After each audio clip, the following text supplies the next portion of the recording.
मसीह में आपकी सलामती हो। खुदा हमद आपको बरकत दे। और द बाइबल टीवी जो कि एक क्रिश्चियन कम्युनिटी सोशल मीडिया का चैनल है, और इसका मकसद ये है कि इस प्लेटफॉर्म से हम वो कुछ लोगों तक पहुंचाएं जो बरकत का और तरक्की का बायस हो। और खुदा के कलाम में ये तालीम भी दी गई है कि हमें एक दूसरे के लिए बायस बरकत बनना चाहिए। जब हम ये वीडियो बनाते हैं, खुदा के पाक मुक़द्दस कलाम की मुनादी करते हैं, कलाम मुक़द्दस के बारे में सवाल जवाब किए जाते हैं, तो हम ख़ुद भी यकीनन बरकत पा रहे होते हैं। लेकिन जब आप इन वीडियोस को देखते हैं, फिर कोई आपका अगर सवाल होता है तो आप वो सवाल हम तक भेजते हैं ताकि उसके ऊपर भी बात की जाए। तो ये सब बातें जो हैं ये हम सबों के लिए बायस बरकत बनती हैं। क्यों कि हम खुदा के कलाम के साथ वक्त गुजारते हैं। खुदावंद आपको बरकत दे और हम इसी तौर पर इस खिदमत गुजारी के काम में बढ़ते चले जाएँ। ज़रूर है कि आप हमारे लिए और इस द बाइबल टीवी चैनल के लिए दुआ किया करें। हम कई बार ये एक्सप्लेन भी कर चुके हैं कि किसी भी मिशन को, डिनोमिनेशन को या किसी कलीसियाई इंतज़ामिया तालीम को सामने रख कर इस चैनल के ऊपर खिदमत नहीं की जाती, बल्कि खुदा के कलाम को बुनियाद बनाया जाता है जो कि हम सबों के ईमान की किताब है। खुदावंद आपको बरकत दे। God bless. तो खुदा का जो कलाम है, जब हम इसको पढ़ते हैं तो यकीनन कई बातें ऐसी होती हैं जिन्हें हमें सीखना, समझना ज़रूरी होता है। बेशक ये जो खुदा का कलाम हमारे ईमान की किताब है, इसको किसी न्यूज़ पेपर की मानंद नहीं पढ़ना चाहिए, बल्कि जब हम इसको पढ़ रहे होते हैं तो उसी दौरान हमें इन बातों के ऊपर गौर करते रहना चाहिए ताकि इन बातों की हम बेहतर तौर पर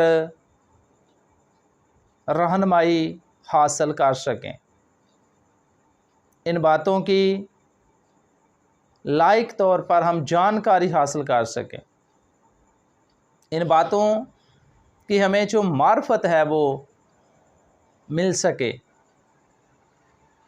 ये ज़रूर है कि जो खुदा का कलाम है ये हमें एक तरतीब के साथ तो पढ़ना ही है। जैसे कि मैं अपने बारे में बताता हूँ, मैं खुदा का खादम कुल वक्ती इसी खिदमत में हूँ। तो मैंने जितनी भी अपनी मसरूफ़ियत है उसमें साल में एक बार खुदा के कलाम को मुकम्मल तौर पर पढ़ने का अहद किया हुआ है कि मैं एक साल में एक बार बाइबल मुक़द्दस की जो पहली किताब है उसके पहले बाब की पहली आयत से लेके बाइबल मुक़द्दस की जो आखिरी किताब है उसके आखिरी बाब की आखिरी आयत तक साल में एक बार इस तरतीब के साथ खुदा के कलाम की तलावत को मुकम्मल करना है।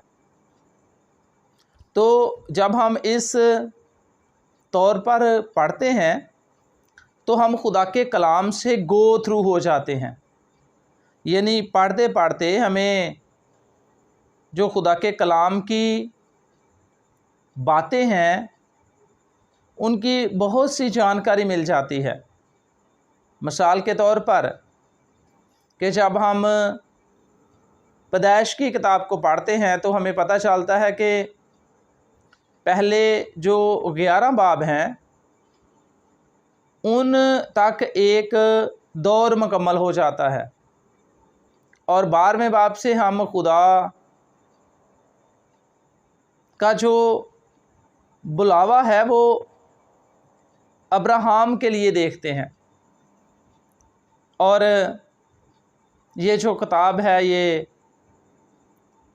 कनान से जो लोग मिस्र को चाहते हैं वहाँ पर इख्तिताम पजीर होती है। और जो खरूज की किताब है जब हम उसको पढ़ना शुरू करते हैं तो वहाँ पे हम देखते हैं कि जो मिस्र को लोग गए हुए थे और उनको गए हुए 400 साल से ज़्यादा हो चुके थे, तो अब वो लोग मिस्र से वापस खुदा उनको बुला रहा है कि वो मुल्क कनान में आ जाएं। और फिर हम खुदा का अपने बंदे मुक़द्दस मूसा की मार्फत आसमानी जो आईन व कवानीन ज़मीन पर खुदा अपनी कौम के अंदर मुरतब करना चाहता है, यानी शरीयत लॉ वो खुदा देता है। इस तरह जब हम खुदा के कलाम को तरतीब के साथ पढ़ते हैं तो हमें ऐसे बहुत से वाक़यात का पता चल जाता है कि कौन सा जो वाक़या है, यानी कौन सा जो वाक़या है वो कहाँ पर दर्ज है। इसलिए खुदा के कलाम को तरतीब के साथ पढ़ना बहुत ज़रूरी है। इसके साथ साथ महज यही नहीं करना कि हम खुदा के कलाम को एक तरतीब से शुरू किया, पढ़ लेते हैं, ख़त्म कर देते हैं, फिर तलावत को शुरू करते हैं, फिर ख़त्म कर देते हैं, ये भी काफ़ी नहीं है। अगर हम उन वाक़यात के ऊपर गौर नहीं करते जो खुदा के कलाम में दर्ज हैं, बेशक ये जितनी भी चीज़ें हैं ये हमारी रहनुमाई के लिए, तालीम व तरबियत के लिए और फिर ये हमारी बरकत के लिए हैं।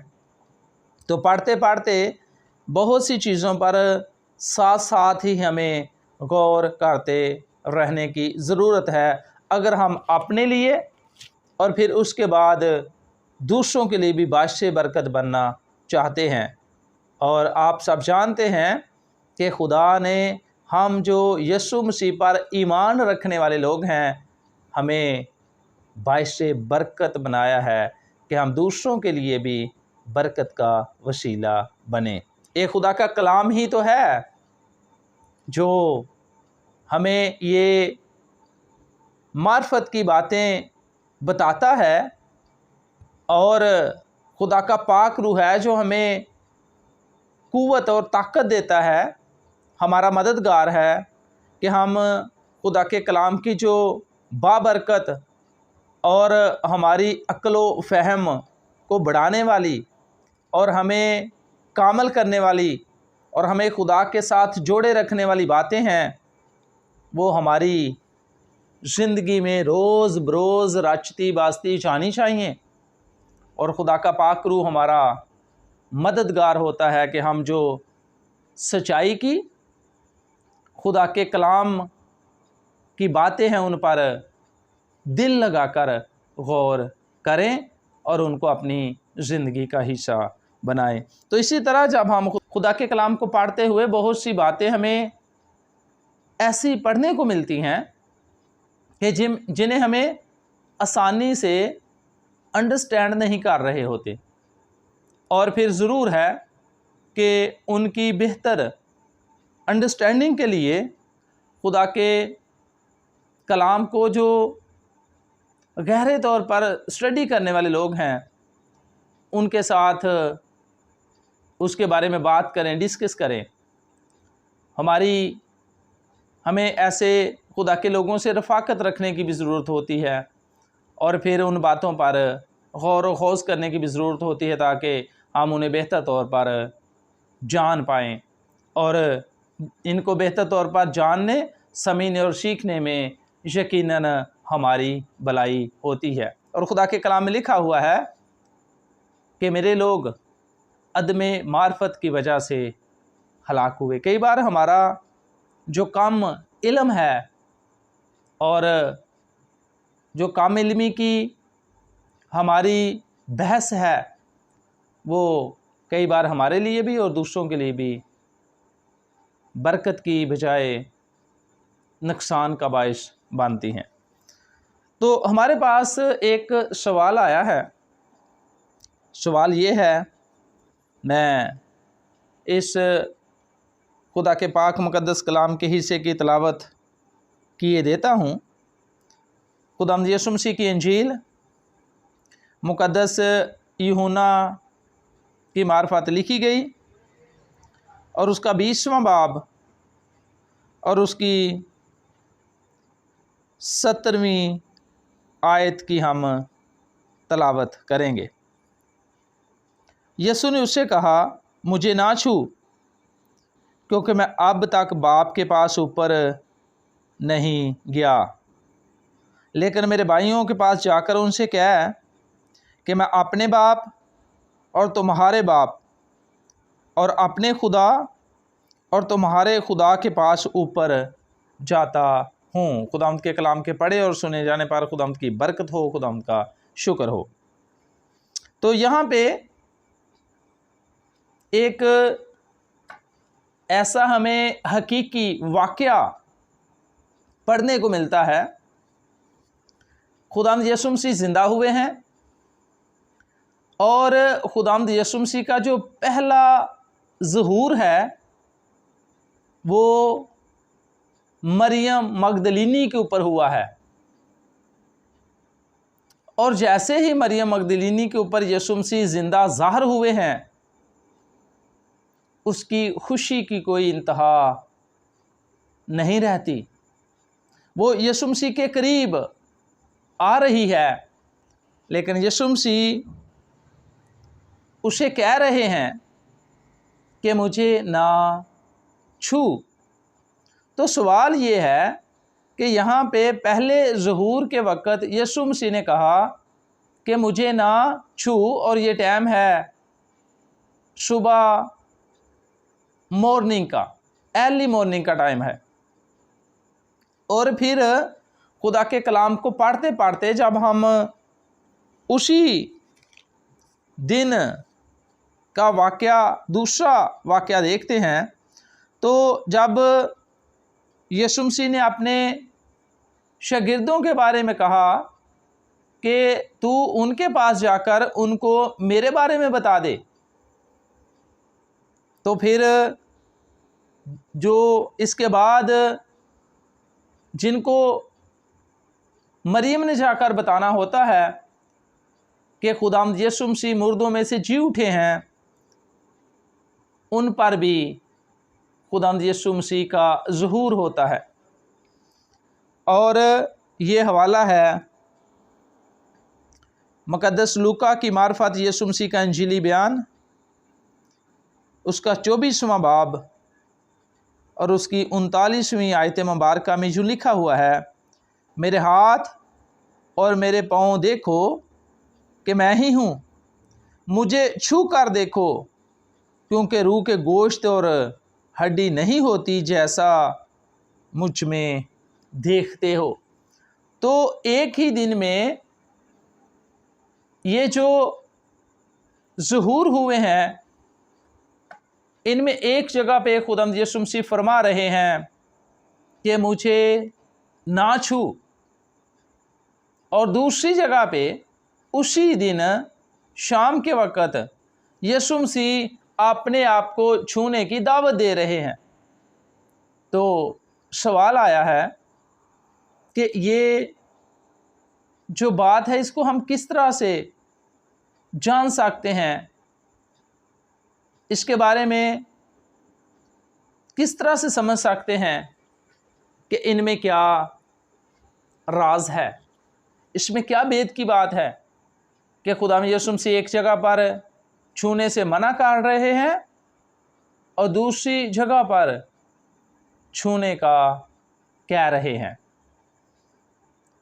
अब मैं आपको भी, आप जो खुदा के कलाम को पढ़ने वाले भाई हैं, बहनें हैं, बेटे हैं, बेटियां हैं, खुदा के लोग हैं, ईमानदार हैं, खा आप किसी भी चर्च के साथ आपका ताल्लुक़ है, आप खुदा के घर में जाते हैं, इबादत करते हैं, अपने घर में खुदा की इबादत करते हैं, खुदा के कलाम को सुबह दोपहर शाम या जब भी आपने जो भी शेड्यूल बनाया हुआ है खुदा के कलाम को पढ़ते हैं, तो ज़रूर ऐसी जो बातें हैं वो उन पर हमें गौर करते रहना चाहिए। और इस तरह की जो बातें होती हैं जहाँ पे हमें और ज़्यादा रहनुमाई की ज़रूरत होती है या जानने की ज़रूरत होती है, तो ज़रूर हमें इन बातों के ऊपर गौर व खौस करते रहना है।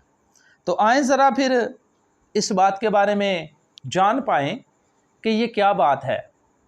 और हम सब जानते हैं कि ये जो खुदा का पाक मुक़द्दस कलाम हमारी उर्दू ज़ुबान में अवेलेबल है, मुयस्सर है, हमारे पास मौजूद है, इसकी जो ट्रांसलेशन है वो इंग्लिश से की गई है। ये जो हमारे पास उर्दू का बाइबल मुक़द्दस उर्दू का तर्जुमा है जिसे हम पढ़ते हैं, इसकी जो ट्रांसलेशन है या इसका जो तर्जुमा है इंग्लिश ज़ुबान से किया गया है। और फिर इंग्लिश जो ज़ुबान है जिससे हमारे पास इसका तर्जुमा आया है, उसमें जब हम देखते हैं या कि जो इसकी असली ज़ुबान है, जो असली टेक्स्ट है जिसे हम मतन उर्दू में कहते हैं, जब उसमें हम देखते हैं तो हमें पता चलता है कि ये जो पहली बार जो हमारे पास तर्जुमा उर्दू में है, यीशु मसीह ने मरियम मगदलीनी से कहा था मुझे ना छू, यहाँ पे लफ्ज़ छूने का इस्तेमाल नहीं किया गया। और इसके लिए हम अगर इंग्लिश ज़ुबान की जो बाइबल है, इसके लिए हम जो इंग्लिश ज़ुबान की बाइबल मुक़द्दस है, मैं NIV से ट्रांसलेशन पढ़ता हूँ, तो जब वहाँ पे हम इस वाक़या को देखते हैं मुक़द्दस यूहन्ना की मार्फत, यही हवाला यानी 20वें बाब की हम यही 17वीं आयत की तलावत करते हैं, तो यहाँ पे यीशु मसीह कह रहे हैं do not hold to me, do not hold to me, यानी ये नहीं कह रहे do not touch to me, यानी खुदा में यीशु मसीह ये नहीं कह रहे do not touch to me, बल्कि do not hold to me. तो इसका क्या मतलब होता है? क्योंकि ये जो दूसरा वाक़या है यहाँ पे यीशु मसीह छूने का यानी उसके लिए जो इंग्लिश लफ्ज़ है टच का कह रहे हैं कि टच टू मी, मुझे छू कर देखो। लेकिन यहाँ पे मरियम को ये नहीं कह रहे कि डोंट टच टू मी, बल्कि यहाँ पे कह रहे हैं डोंट होल्ड टू मी। तो होल्ड का क्या मतलब होता है? और जब इसको आप किसी और ट्रांसलेशन में पढ़ते हैं, जैसे कि मेरे पास जो कैथोलिक तर्जुमा है वो भी मौजूद है, तो वहाँ पे मैंने जो पढ़ा है तो वहाँ पे खुदा यीशु मसीह ने मरियम वहाँ पे मगदलीनी की बजाय जो कैथोलिक तर्जुमा है मजदली लिखा हुआ है, तो वहाँ पे मरियम से यीशु मसीह ने कहा है कि मुझे से ना चिमटना। होल्ड का मतलब होता है पकड़ लेना। इंग्लिश में है डोंट होल्ड टू मी, यानी मुझे ना पकड़ो, मुझे ना रोको, मुझसे ना चिमटो। क्यों? क्योंकि मरियम मगदलीनी कब्र के ऊपर आई थी और जब उसने यीशु मसीह को देखा कि यीशु मसीह की तो वहाँ पे लाश भी नहीं है, तो उसने समझा कि यीशु मसीह को शायद जो बागबान है यहाँ का या जो कब्रस्तान के रखवाले हैं वो यीशु मसीह को उठा के ले गए हैं। तो उसने यीशु मसीह जब उसे नजर आए तो उसने उससे भी कहा कि अगर तूने उसे उठाया है तो मुझे बता दे ताकि मैं उसको ले जाऊं। तो जब यीशु मसीह ने उसका नाम लिया तो वो यीशु मसीह को पहचान गई कि ये तो मेरा ज़िंदा खुदावंद है। वो तो यीशु मसीह की अगर उसे लाश मिलती, वो खुदावंद यीशु मसीह से इतना प्यार करती थी, क्योंकि आज अगर वो मरियम मगदलीनी ज़िंदा थी तो वो खुदावंद यीशु मसीह की बदौलत ज़िंदा थी। अगर खुदावंद यीशु मसीह ने उसे शिफा ना दी होती, उसको बदरूहों से रहा ना किया होता, तो वो कई साल पहले की शायद मर चुकी होती। लेकिन चूँकि यीशु मसीह ने उसे आज़ाद कर दिया, इब्लीस के चुंगल से छुड़ा लिया, अपनी कुदरत को उसकी ज़िंदगी में ज़ाहिर किया, और वो जानती थी कि ये जो शख्स है ये मेरी ज़िंदगी है, और वो यीशु मसीह को अपने साथ ले जाना चाहती थी, मरे हुए यीशु मसीह को। लेकिन यहाँ पे तो यीशु मसीह जब उसे ज़िंदा मिल गया है तो उसकी खुशी की कोई इंतहा नहीं रही। अब वो अपनी मोहब्बत का इजहार इस तरह से उसके साथ करना चाहती है कि वो खुदा यीशु मसीह को होल्ड करना चाहती है, चिमटना चाहती है, रोकना चाहती है कि अब मैं खुदावंद यीशु मसीह को अपनी नज़रों से ओझल नहीं होने दूंगी। भाई यीशु मसीह ने पता क्या कहा? डोंट होल्ड टू मी, यानी मुझे ना पकड़ो, मुझे ना रोको, मुझसे ना चिमटो।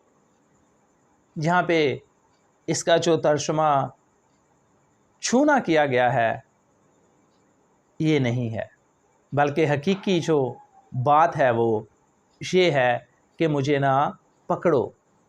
तो दूसरी जगह पे हम देखते हैं कि वहाँ पे यीशु मसीह ये नहीं कह रहा कि मुझे पकड़ो, वहाँ पे यीशु मसीह कह रहे हैं, क्योंकि उनके दिल में शक है, उन्होंने समझा कि हम अपने सामने किसी स्पिरिट को, किसी रूह को देख रहे हैं, क्योंकि ये तो बंद दरवाज़ों में से होकर गुजर कर हमारे सामने आकर खड़ा हो गया है।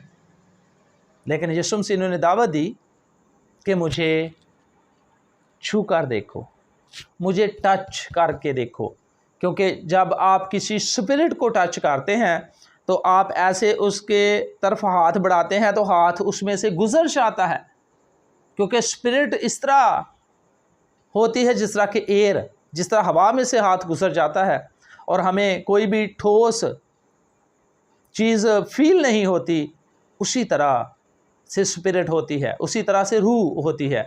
तो खुदा यीशु मसीह ने कहा नहीं नहीं, मुझे छू कर देखो, मुझ में तुम जब छूओगे तो ये बॉडी को देखोगे। बेशक ये वो वाला बदन नहीं है जो कब्र में गया था, ये वो वाला बदन है जो अब जलाली बदन है, और ये गोश्त और फिर हड्डी के बावजूद जलाली बदन में ये सिफ्त पाई जाती है। और फिर यीशु मसीह का जलाली बदन वो बंद दरवाज़ों में से, बंद खिड़कियों में से और दीवारों में से भी गुजर जाने की कुदरत रखता है। तो फिर भी वो बदन है, उसे टच किया जा सकता है, उसे छुआ जा सकता है। और इसी बदन के साथ खुदावंद यीशु मसीह आसमान पर चले गए, जहाँ वो खुदा बाप की दाहिनी तरफ हमारी शफायत के लिए जिंदा है। और जब भी हम खुदावंद यीशु मसीह के नाम से दुआ करते हैं तो हमारी जो दुआ है वो आलम बाला पर सुनी जाती है, क्योंकि यीशु मसीह ने खुद कहा मांगो तो तुम्हें दिया जाएगा। तो यहाँ पे सिर्फ जब हम इसको डीपली स्टडी करते हैं, इसको ज़रा गहरे तौर पर देखते हैं, पढ़ते हैं, तो फिर ये जो हल्की सी कन्फ्यूज़न है ये दूर हो जाती है। जब हम डीपली तौर पर इसको पढ़ते हैं, इसकी स्टडी करते हैं, तो ये जो हल्की सी कन्फ्यूजन है ये दूर हो जाती है। इसलिए हमें खुदा के कलाम को इसी तौर पर पढ़ते रहना चाहिए, सीखते रहना चाहिए। और जो लोग जिनके पास खुदा के कलाम की तालीमी खिदमत है, उनसे सवालों जवाब भी करते रहना चाहिए, ताकि हम दूसरों के लिए भी बाइस बरकत बने। जिस भाई ने, बहन ने ये सवाल किया है, खुदावंद उनको बड़ी बरकत दे। और हम चाहते हैं कि ज़रूर आप जो कोई भी आपका सवाल है, बाइबल टीवी का जो हमारा व्हाट्सएप ग्रुप है उसमें शामिल हों और उसमें अपने सवाल भेजा करें। और अगर आप चाहते हैं कि आप हमारे साथ रब्ता कर सकें थ्रू मैसेज, थ्रू कॉल, तो ज़रूर ये जो स्क्रीन के ऊपर हमारा नंबर चल रहा है इसके ऊपर आप हमारे साथ कांटेक्ट कर सकते हैं। ये एक सोशल मीडिया चैनल है जो क्रिश्चियन कम्युनिटी का चैनल है। ये किसी का ज़ाती नहीं है बल्कि तमाम मसीही बहनों और भाइयों का चैनल है। ये एक यूनाइटेड चैनल है। ये एक सबों के साथ मिलकर खिदमत गुजारी का काम करने के लिए बनाया गया है। अगर कोई बेटा या बेटी अपना गीत गाकर इस चैनल के ऊपर रिकॉर्ड करवाकर ऑन एयर करना चाहते हैं तो उनके लिए भी ये प्लेटफॉर्म अवेलेबल है। खुदावंद आपको बड़ी बरकत दे और हमेशा अपने पाक और निगहबान फरिश्तों की मुहाफ़ज़त में रखे। आमीन। God bless you all.